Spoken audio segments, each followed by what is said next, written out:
예, 우리 기도하시면서 수요 예배 하나님 앞에 드리도록 하겠습니다. 사랑과 은혜가 많으신 여호와 우리의 하나님 아버지, 우리가 주중 수요일 주님 전에 모여 함께 예배드립니다. 하나님 이 시간 자정하여 주시고 우리가 주님 만나는 시간 되게 하여 주시옵소서. 하나님, 세상 가운데 살아가는 동안 우리가 주님 만나는 기쁨 누리게 하시고 말씀으로 살아갈 수 있는 주님의 백성 될 수 있도록 도와주시옵소서. 이 시간 우리가 주님 말씀 듣고 우리의 시각과 가치관이 변화받는 귀한 시간 되게 하여 주시옵소서. 감사드리며 예수님의 이름으로 기도드립니다. 아멘. 우리 하나님 말씀 함께 보시겠습니다. 누가복음 24장 1절부터 12절까지의 말씀입니다.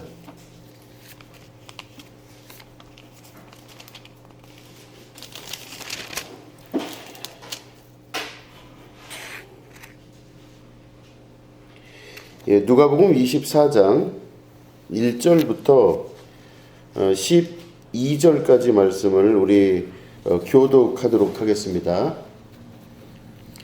안식 후 첫날 새벽에 이 여자들이 그 준비한 향품을 가지고 무덤에 가서 들어가니 주 예수의 시체가 보이지 아니하더라.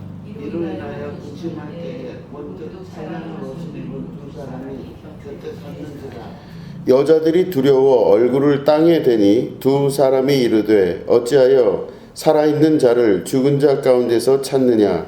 여기 계시지 않고 살아나셨느니라. 갈릴리에 있을 때 너희에게 어떻게 말씀하셨는지를 기억하라.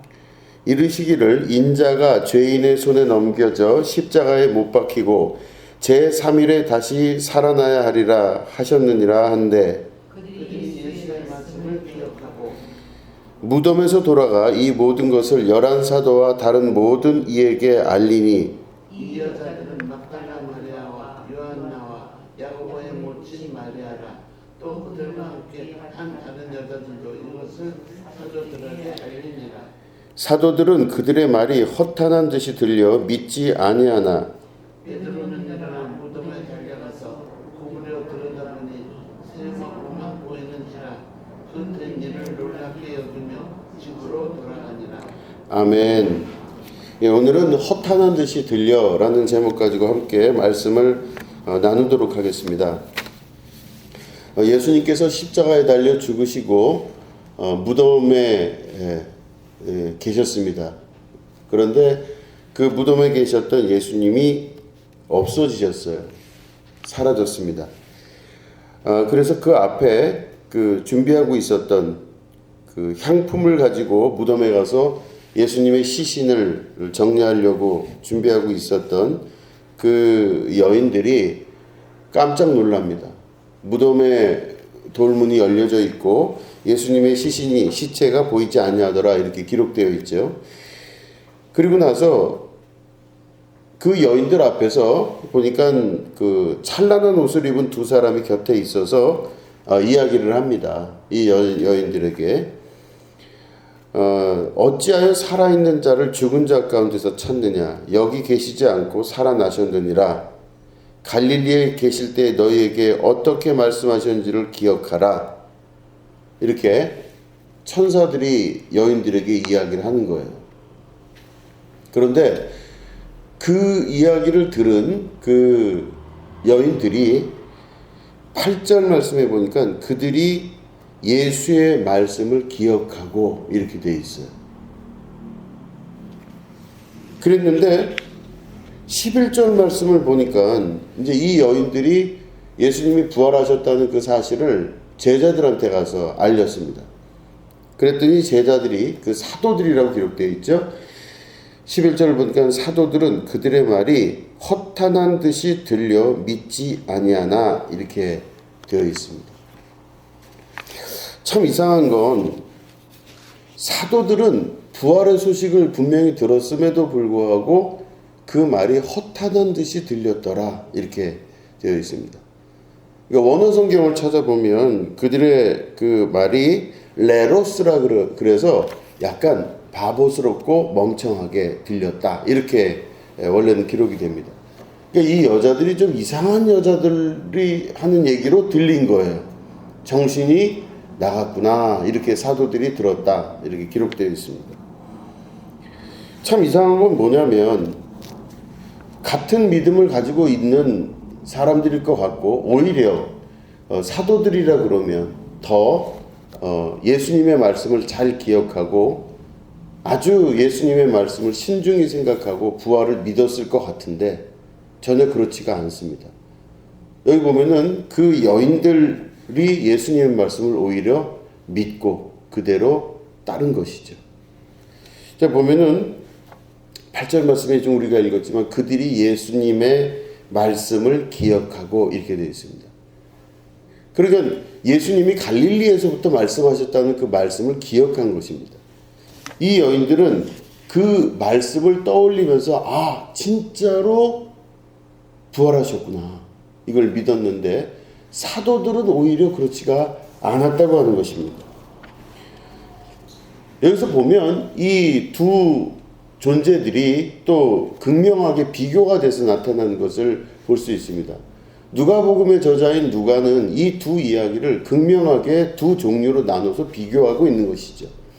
한쪽은 예수님의 말씀을 기억하여서 믿는 여인들이었고, 한쪽은 예수님과 공생애를 3년 동안 같이 했음에도 불구하고 예수님의 부활하심을 전혀 믿지 못하는, 오히려 그 부활하셨다고 말하는 여자들의 말을, 여인들의 말을 허탄한 듯이 들렸다고 하는 그 사람들. 이 둘의 차이는 도대체 무엇일까요? 보시면은 제자들은 자기의 믿음을 가지고 사는 사람들이었습니다. 물론 여인들도 자기의 믿음을 가지고 있었는데 제자들은 자기들의 생각을 가지고 그리스도를 보았던 것입니다. 그러니까 우리가 우리의 생각 가지고 예수님을 보게 될 수가 있다라는 것입니다. 예수님의 말씀은 별로 우리가 들으려고 하지 않고 내 말을 예수님이 들어주기를 원하는 사람으로 사는 것을 말하는 것입니다. 예수님의 제자들은 자기들의 믿음, 자기들의 생각한 자기들의 방식대로 살아가는 사람들이었습니다. 자기들의 방식대로 세상을 살고 예수님을 바라봤기 때문에 그 자기들의 방식으로 예수님을 바라봤던 이 제자들은 예수님의 부활하셨다고 하는 그 이야기는 허탄한 듯이 들릴 수밖에 없었던 것입니다. 자기들의 생각의 범주에서 벗어났기 때문에 그렇다는 것입니다. 제자들은 자기들이 생각한 생각의 범주 안으로 예수님이 들어와야만 되는 이제 그런 사람들의 삶을 사는 것입니다. 자기들의 생각 이외의 것들은 받아들이지 못하는 사람들이었습니다. 이 사도들에게 설득될 수 있는 말들은 무엇이냐면 바로 자기들의 생각 안으로 이야기를 해주면 그대로 그건 받아들일 수가 있었던 사람들입니다. 인간은 바로 자기 눈에 보이는 대로 믿습니다. 그러니까 제자들이 보니까 사도들은 보이는 대로 믿었던 사람들입니다. 예수님은 보이지 않는 세계에 관해서 말씀을 하셨습니다. 근데 사도들은 보이는 것에 관해서 믿었어요. 사도들은 그래서 철저히 눈에 보이거나 우리의 생각 안에 가능한 것들만 자기들의 범주 안에 두었다고 하는 것입니다. 참 이상한 거는 이 사도들의 생각과 우리들의 생각이 때로는 일치하는 경우도 많이 있다는 것입니다. 내 생각대로, 내 방식대로, 내 뜻대로 예수를 믿는 경우가 많이 있더라는 것이죠. 우리가 교회를 다니면서 사람들을 여러 명 또 서로 접하게 되고 만나게 되죠. 그러면은 계속해서 그 분들의 신앙의 양태, 신앙의 모습들을 보게 됩니다. 그러면 이 사람들이 대부분 하나님 말씀을 듣고 그 말씀에 동화가 되어서 하나님 말씀대로 사는 것이 맞냐? 그럴 때 그게 아니고 자기들의 생각이 이미 고정되어 있는 상태에서 하나님을 자기들의 생각에 맞추어서 생각을 하는 경우가 많이 있습니다. 각자 자기 뜻대로 자기의 원하는 대로 하나님의 말씀을 재단하여서 자기 스스로가 결정하여서 믿게 되는 경우죠. 참 그런 걸 보면 교회가 이렇게 많고 기독교인이 이렇게 많다고 하는데 한 사람 한 사람 이렇게 조금 깊이 대화를 해보면은 그들이 진짜 예수님 안에 하나가 되는 것이 아니라 각자 자기의 뜻에 맞게끔 예수님을 이용하거나 예수님을 바라보는 것들을 볼 수가 있습니다. 여기는 목회자들도 예외가 없는 것이죠. 그렇기 때문에 주님의 말씀에 기초하여서 자기의 믿음을 변화시켜 나가야 되는데, 많은 경우는 이 사도들과 같이 자기의 믿음에 의하여 그리스도가 변화되길 바라는 것입니다. 하나님 이걸 해주셔야 되지 않겠습니까? 하나님 이렇게 만들어줘야 되지 않겠습니까? 그렇기 때문에 내가 원하는 세상, 내가 원하는 방식대로 그리스도가 일하시길 바라는 것입니다. 그런데 성경의 전체적인 맥락을 보면 내 소원대로 그리스도가 변화되는 게 아니라 그리스도의 소망대로 내가 변화가 돼야 되는 것입니다. 바뀌어야 되는 대상은 하나님이 아니라 그리스도가 아니라 나입니다. 내가 바뀌어야 돼요. 내 생각도 바뀌어야 되고 내 마음도 바뀌어야 되고 모든 게 다 내가 바뀌어야 되는데, 우리는 다 내가 바뀌려고 하지 않고 그리스도를 혹은 하나님을 바꾸려고 하는 것을 볼 수가 있습니다. 사도들은 그래서 자기의 생각을 포기하지 못한 것으로 누가복음에는 기록되어 있는 것입니다.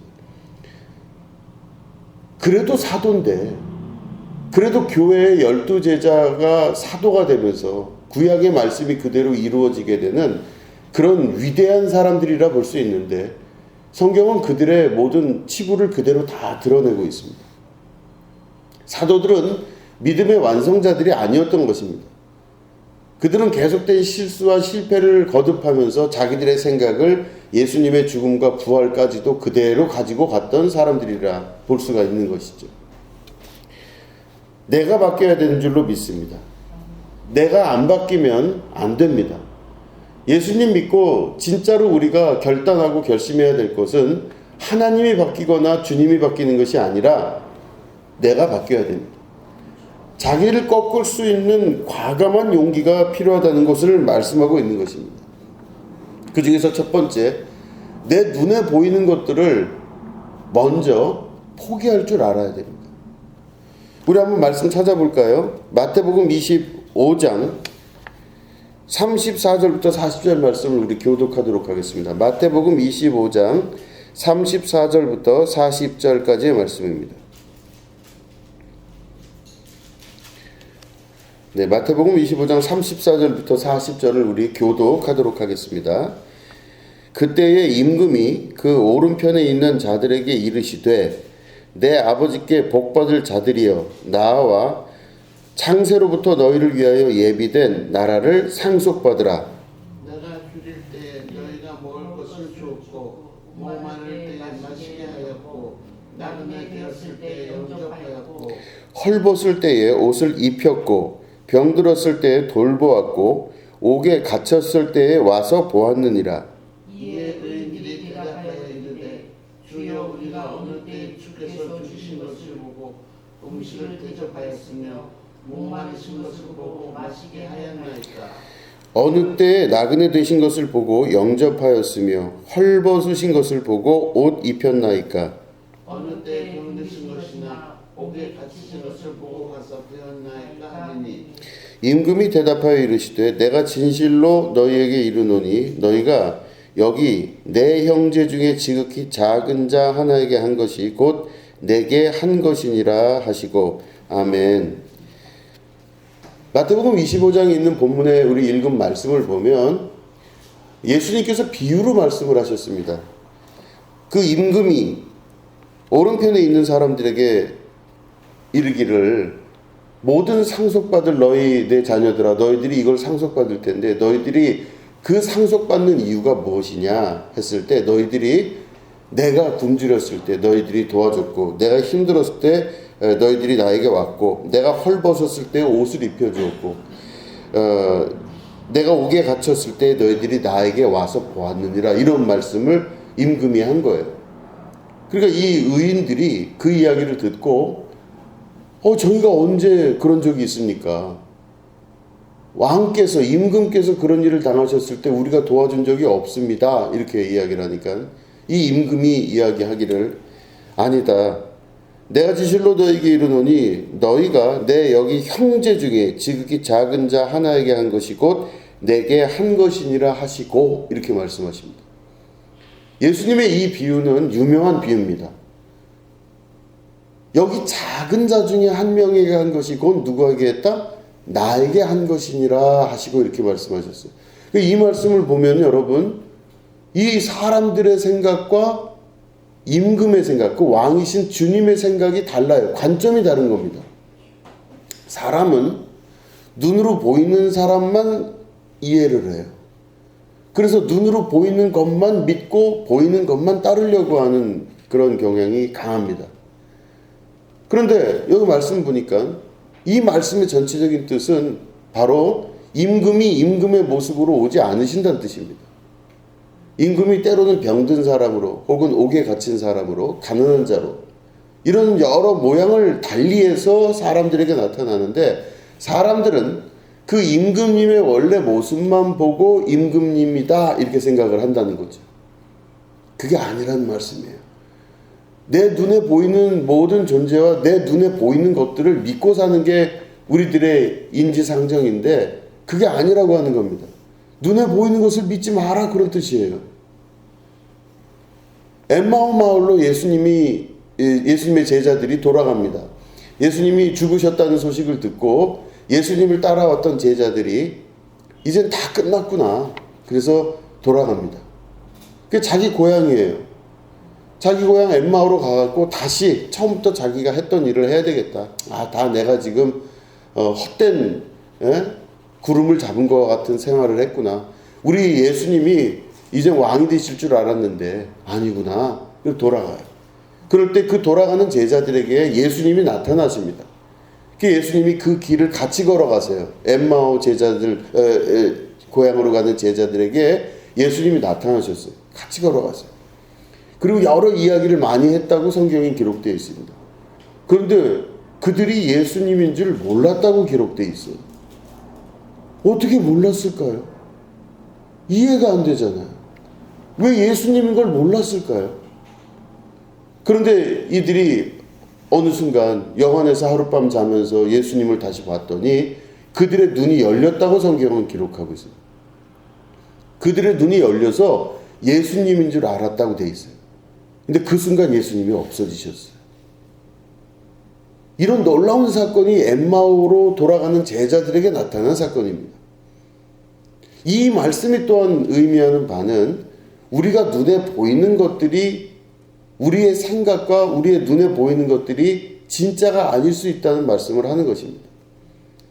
우리는 다 눈에 보이는 것들을 가지고 판단하고 눈에 보이는 것들이 진짜라고 믿고 살고 있습니다.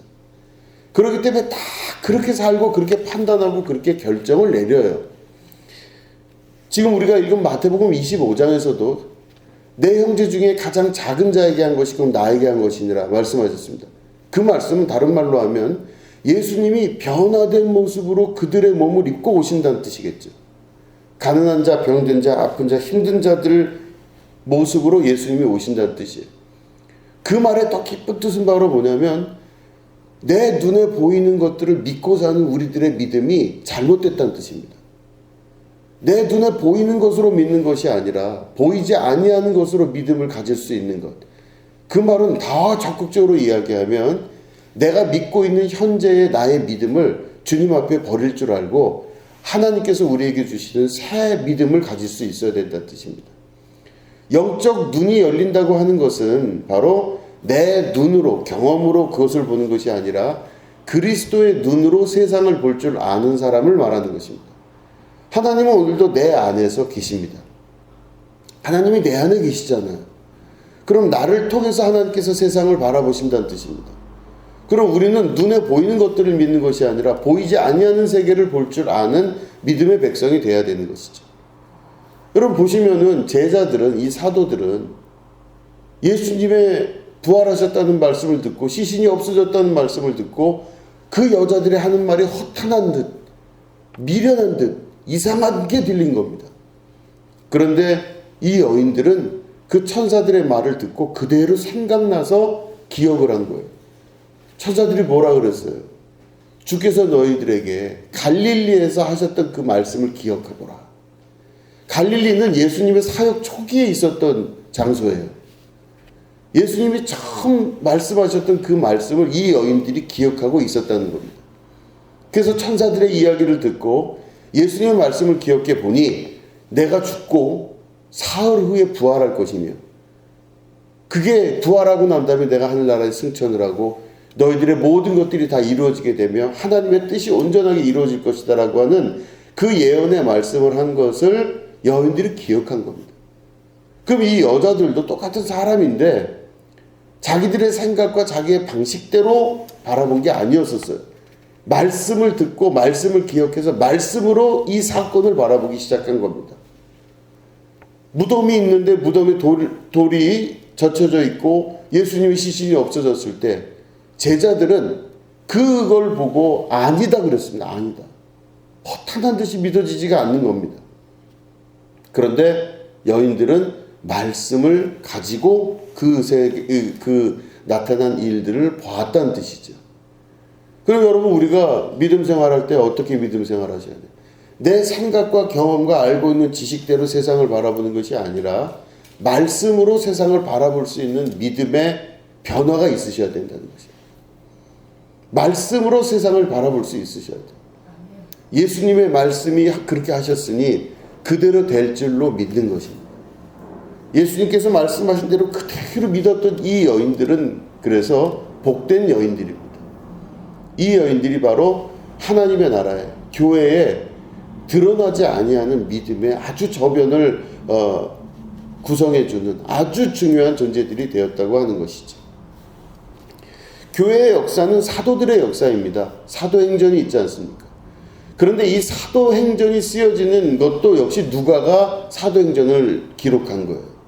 누가복음은 누가가 기록한 성경인데 누가의 기록은 누가복음이 1탄이고 사도행전이 누가복음 2탄이에요. 그러니까 누가가 누가복음을 먼저 기록하고 그 다음에 사도행전을 기록한 겁니다. 기록의 방식은 예수님과 제자들이 함께 있었던 공생애를 기록한 게 누가복음이고 누가복음 2탄인 사도행전은 예수님의 부활하시고 승천 이후에 제자들을 통해서 교회의 역사가 이루어지는 것을 기록한 게 사도행전입니다. 그렇기 때문에 말 그대로 사도행전이죠. 그런데 이 누가가 가만히 보면 사도행전을 기록했을 때 사도들의 위대함, 사도들의 순교, 사도들의 놀라움 이거를 기록한 걸 볼 수 있습니다. 그런데 보면 사실은 성경에 쓰여져 있는 모든 내용들은 사도들에 관한 이야기가 아닙니다. 성경에 있는 모든 것들은 바로 그리스도 예수님에게 초점이 맞춰져 있다는 것입니다. 찬양받으실 분은 예수님 한 분밖에 없는 거예요. 그리스도 대신 우리의 예수님만 찬양받을 수가 있습니다. 그렇기 때문에 성경에 있는 많은 기록들은 성경에 수많은 인물들이 나오고 사도들이 나오지만 그들에 있는 모든 실수가 다 노출되어 있어요. 그렇지 않습니까? 다윗도 실수가 노출되어 있잖아요. 다윗은 무슨 실수를 했어요? 바세바, 그죠? 우리의 아내를 탐했습니다. 솔로몬도 자기 욕심에 있어서 무너지게 되는 것을 다 기록하고 있어요. 모세도 그랬습니다. 아브라함도 그래요. 아브라함도 자기 부인을 보고 누이라 그러잖아요. 모세도 성격이 급해가지고 하나님이 주신 십계명의 돌판을 그대로 깨버렸다고 기록되어 있어요. 그러니까 보통 성격이 아닌 거죠. 그런 여러 인물들의 실수를 그대로 성경은 다 노출하고 있습니다. 그 이유가 뭐냐면 그 인물들이 중요한 게 아닌 거예요. 그 인물들을 통해서 역사하시는 예수 그리스도의 역사가 더 중요한 겁니다. 그래서 성경은 일목요연하게 예수님에 관한 이야기예요. 그렇기 때문에 여기 나오는 제자들의 이야기도 다 결국에는 제자들이 찬양받을 존재가 아니란 뜻을 내포하고 있는 것입니다. 아무도 그리스도 이외에는 찬양받을 사람은 없는 겁니다. 그 성경에서는 일목요연하게 그렇게 기록을 하고 있는 것이죠. 사도들이 교회의 중심임과 동시에 교회 역사를 이루는 아주 중요한 사람들이긴 하지만 사실은 그들의 전반적인 행태와 이런 것들은 굉장히 믿음의 나약한 부분들을 가지고 있었다는 걸 드러내고 있는 것입니다. 이 사람들을 보면요, 예수님의 제자들을 보면요, 얼마나 많은 실수가 있습니까? 베드로 실수 많이 했잖아요. 예수님을 부인했잖아요. 3번이나 부인하고 여러 가지 실수를 많이 한 존재들입니다. 요한과 야고보는요, 요한과 야고보뿐만 아니라 그 엄마 살로메라고 하는 그 엄마도 문제가 돼요. 성경에 보면 예수님이 왕이 됐을 때 우리 아들 둘을 양쪽에 좀 좌우에 앉혀주십시오 이렇게 청탁을 하잖아요. 이런 걸 보면 그 살로메나 요한이나 야고보나 다 비슷한 생각을 가지고 있었다는 겁니다. 빌립이라는 제자도 다 노출돼 있잖아요. 빌립이 대단한 사람이 아닌 게 그 사람이 너무 계산적이에요. 아주 계산이 빠른 사람입니다. 숫자에 능한 사람이에요. 그 예산 집행을 잘하는 사람인가 봐요. 그러니까 5,000명을 먹이려고 예수님이 이 오병이의 기적이 일어나는 그 순간에 빌립에게 질문을 하시죠. 요한복음에 보면 그렇게 돼 있잖아요. 빌립아, 이 많은 사람들을 어떻게 밥을 먹일 것이냐 했더니 왜 그 빌립에게 그걸 물어봤나를 요한복음 기록하고 있습니다. 빌립이 어떻게 하나 시험하시려고.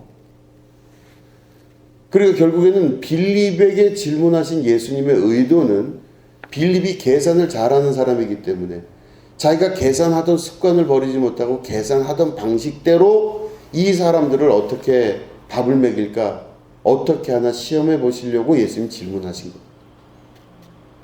그럴 때 빌립이 그러죠. 이 사람들한테 돈을 이만큼 걷어도 모자랍니다.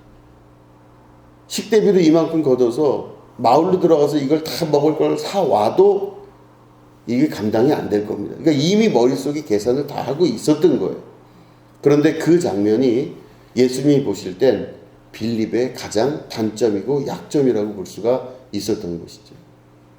그걸 보면 제자들에 대해서 다 모든 실수가 드러나고 있습니다. 도마도 의심이 많잖아요.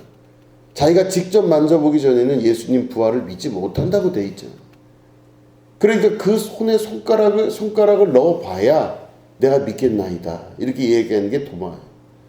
그럼 제자들의 몇몇의 실수들이 다 나타나게 되는데 그 실수의 가장 주된 이유와 원인이 바로 뭐냐면은 첫 번째는 성경 전체에서 바라보고 있는 건 그리스도 예수님 이외에는 찬양받을 존재가 없다는 것과 동시에 이 사람들 한 사람 한 사람이 자기의 습관과 자기의 생각을 버리지 못하고 믿음 생활을 했다는 것입니다. 예수님이 옆에 계심에도 불구하고 예수님 말씀을 잘 안 들었다는 뜻이에요. 예수님의 말씀을 잘 안 들었기 때문에 부활을 믿을 수가 없었습니다. 예수님과 함께 그 기적과 이적을 다 체험한 제자들임에도 불구하고 예수님이 막상 죽음에서 이겨나시고 살아나셨다는 이야기를 들었을 때 못 믿는 거예요. 그건 그럴 리가 없다는 겁니다. 다 일맥상통한 이야기들입니다. 그럴 리가 없는 겁니다. 그래서 이야기를 해보면은 많은 사람들이 실제로 신앙생활하는 것과 그들이 믿는 것과 그들이 생활하는 많은 것들이 보면 다 이게 서로 다른 곳에 있어요. 교회 안에서의 믿음이 다르고 집에서의 믿음이 다르고 사람들과의 관계에서의 믿음이 달라요. 같으면 좋은데 같지가 않더라는 것이죠. 교회에서 믿는다 하지만 밖에 나가서는 믿지 못하는 겁니다. 상식이라고 하는 부분이 오히려 우리에게 믿음으로 작용하는 경우가 많이 있습니다. 그렇기 때문에 예수님 말씀을 생활 안에서 겪지를 못하는 경우가 훨씬 더 많더라는 것이죠. 내 생각과 내가 가지고 있는 상식이라는 부분을 하나님 앞에 온전히 내려놓고 예수님의 말씀을 온전하게 믿을 수 있어야 될 줄로 믿습니다. 예수님 그렇게 말씀하셨으니 될 줄로 믿습니다. 이건 주님의 말씀이니 이건 그대로 될 줄로 믿나이다. 이게 바로 우리에게 말씀하시는 주님의 말씀이십니다. 지금 말씀을 보면 서너 가지의 비유가 우리 안에 성경에 있는 내용들이 들어와 있습니다. 첫 번째, 임금의 비유. 내가 옥에 갇혔을 때, 내가 병이 들었을 때, 내가 굶주리고 헐벗었을 때 너희들이 나를 도와주었다 했더니 우리가 도운 적이 없습니다. 임금님을 도운 적이 없습니다. 아니다. 이 사람들 중에 가장 작은 자에게 한 것이 나에게 한 것이니라. 그러면 그 작은 자가 곧 그리스도란 뜻이죠. 모양을 바꿔서 나타나신다는 뜻이죠. 예수님, 우리가 생각하고 있는 내 선입견과 내 가치관과 일반 상식에서는 예수님이 계시면 나 예수님을 분명히, 내가 예수님을 따랐던 제자들이라면 예수님인 줄 알 거예요. 그런데 엠마오 제자들은 예수님인 줄 몰랐대요. 왜 몰랐을까요? 자기들이 생각하고 있던 예수님과 옆에 말씀을 나누고 있는 이 예수님이 같은 모양이 아닌 거예요. 그러면 중요한 거는 바로 우리의 생각과 우리의 가치관과 내가 믿고 있고 알고 있는 그 믿음과 현재 나타나시는 예수님과는 전혀 다른 모습일 수가 있다는 것입니다. 제자들의 모습도 마찬가지입니다. 자기들의 생각하는 상식선에서는 부활하신 주님은 있을 수가 없다는 상식이 있었던 거예요. 어떻게 죽은 자가 살아납니까? 이게 상식이에요. 예수님이 3년 동안 그토록 옆에서 개인 교습을 시키셨을 거예요. 그토록 말씀하시고 그토록 이걸 믿으라 말씀하셨는데, 믿으라 말씀하신 예수님 말씀을 한 귀로 듣고 다 한 귀로 흘려버린 겁니다. 다 잊어버린 거예요. 아무것도 믿을 수가 없는 겁니다. 이 사람들은 다 예수님의 말씀을 들었지만 다 흘려버리고 자기가 알고 있었던 상식, 자기의 경험, 자기의 지식, 자기 세계에서 벗어나지를 못하고 그대로 살아갔던 사람들, 이게 사도들입니다. 오히려 지혜로웠던 여인들은, 어떻게 보면 이 여인들은요, 그 당시에서는 가장 약한 존재들이었어요. 작은 자들이었습니다. 이 여인들은 어린아이와 노인들과 여인들은 약한 존재들이었습니다. 그렇기 때문에 자기라고 하는 자기 존재에 대한 존재성을 찾기가 어려운 시대의 사람들이었습니다. 자기 인생, 나라고 하는 말을 하기가 어려웠었던 거예요.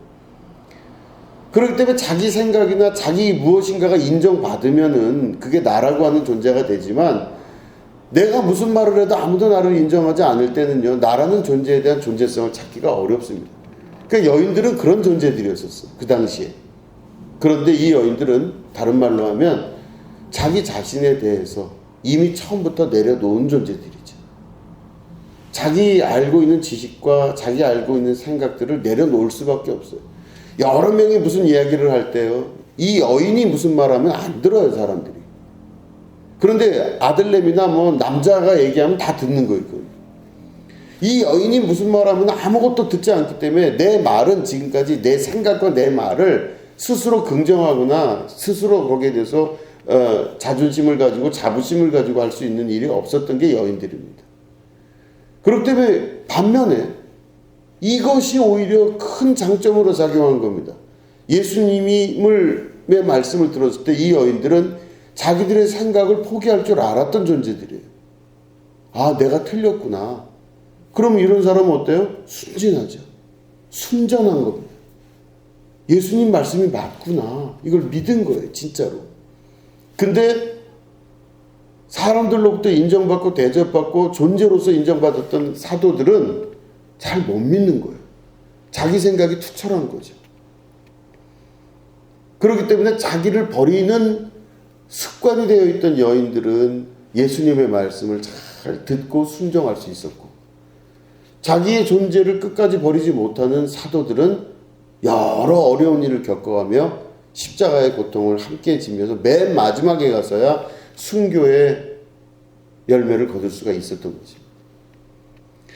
우리가 예수님을 잘 믿는다는 것은 자기 자신을 버리고 순종할 줄 아는 사람이 되는 것입니다. 자기 자신을 버리고 순종할 줄 아는 것은 예수님이 걸어가신 그 십자가의 길, 그 모든 것들이 다 그대로 말씀하고 있습니다. 예수님은 왜 영광 받으실 수밖에 없냐면 하나님의 말씀을 100% 순종하셨어요. 한 번도 자기 인생이라고 주장하지 않으셨어요. 예수님은 자기 인생을 온전하게 버리고 하나님의 뜻을 온전하게 이루고 순종하신 분이십니다. 그렇기 때문에 십자가는 순종의 상징이에요. 하나님의 말씀을 100% 이루어드린 아들 되신 예수님의 영광, 이거는 바로 하나님이 직접 부여하신 어마어마한 영광인 것입니다. 하나님이 세상을 창조하고 나서 이 피조세계 가운데 인간을 두시고 이 인간들 가운데서 하나님 말씀에 100% 순종하여 따르는 존재가 없었던 것입니다. 순종의 열매가 없었던 거예요.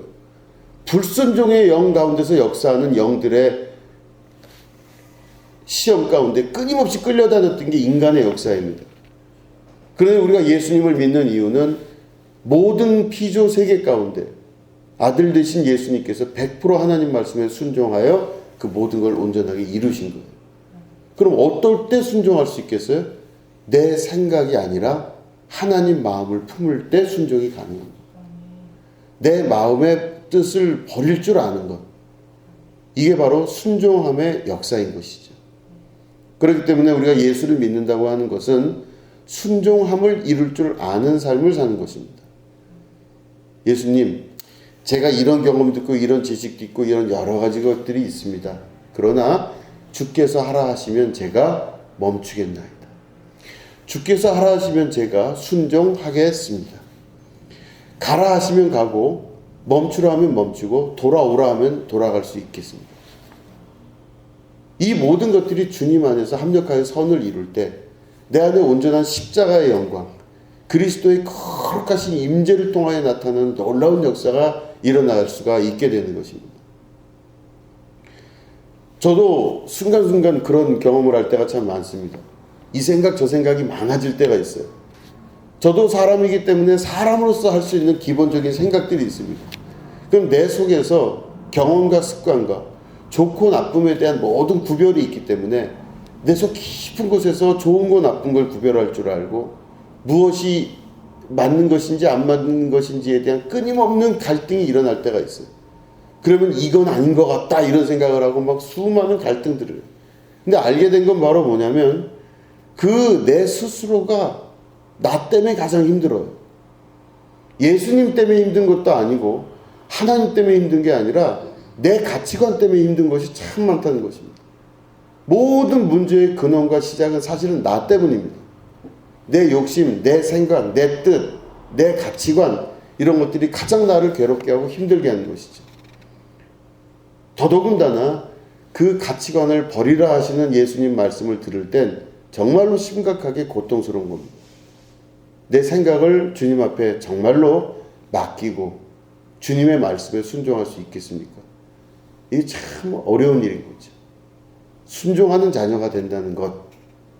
이 여인들은 자기의 생각을 꺾고 예수님 말씀을 받아들여서 그대로 순종하여 봤더니 천사들의 소리를 듣고 갈릴리에 사셨던 그 말씀을 너희들 기억해봐라. 이 여인들의 마음에서 그 생각이 나면서 기쁜 마음과 놀라운 마음으로 제자들을 쫓아갑니다. 제자들은 예수님과 더욱더 깊이 있게 3년 동안 공생애를 했음에도 불구하고 그들은 자기들의 생각을 일찍이 버리지를 못했다는 것이죠. 그러면 기적과 역사 모든 것들이 내 앞에서 일어날 때도 아무리 생각해도 믿을 수가 없게 되는 것. 이게 사도들의 실수였던 것입니다. 우리가 이걸 보면 우리가 우리 마음속에 있는 생각과 틀을 주님 앞에 온전히 내려놓고 십자가 앞에 내려놓을 줄 알고 주님, 제가 모든 것을 포기하고 모든 것을 주님 앞에 이 모든 것들을 이 생각을 십자가 앞에 내려놓고자 합니다. 주님, 저를 도와주시고 이게 쉽지 않다는 걸 주님이 아시지 않습니까? 그렇기 때문에 성령님 나를 도와주시옵소서. 주님, 나를 순종함의 역사 가운데 온전해짐의 역사 가운데로 이끌어 주시옵소서. 여러분 이렇게 기도하면서 우리가 신앙생활하면 우리 안에 하나님의 놀라우신 역사가 일어나며 또 그리스도께서 부활하셔 승리하신 것처럼 우리도 죽음이 눈앞에 보이는 것 같지만 죽음을 통과한 부활을 경험하는 주님의 귀한 백성들로 거듭나게 되는 것입니다.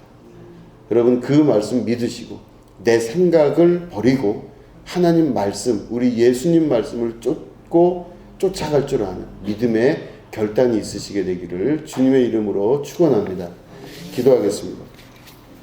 하나님 아버지, 하루에도 수십 번씩 떠오르는 내 안에 생각들이 있습니다. 눈앞에 보이는 수많은 것들이 있습니다. 우리의 경험과 우리의 생각이 내 머릿속을 꽉 채우고 있을 때가 많습니다. 그럴 때마다 우리 안에 수많은 갈등과 번민, 괴로움들이 일어날 때도 참 많습니다. 그리고 뭔가 조금 더 정확하고 조금 더 합리적이라 생각되는 것들도 보일 때도 있습니다.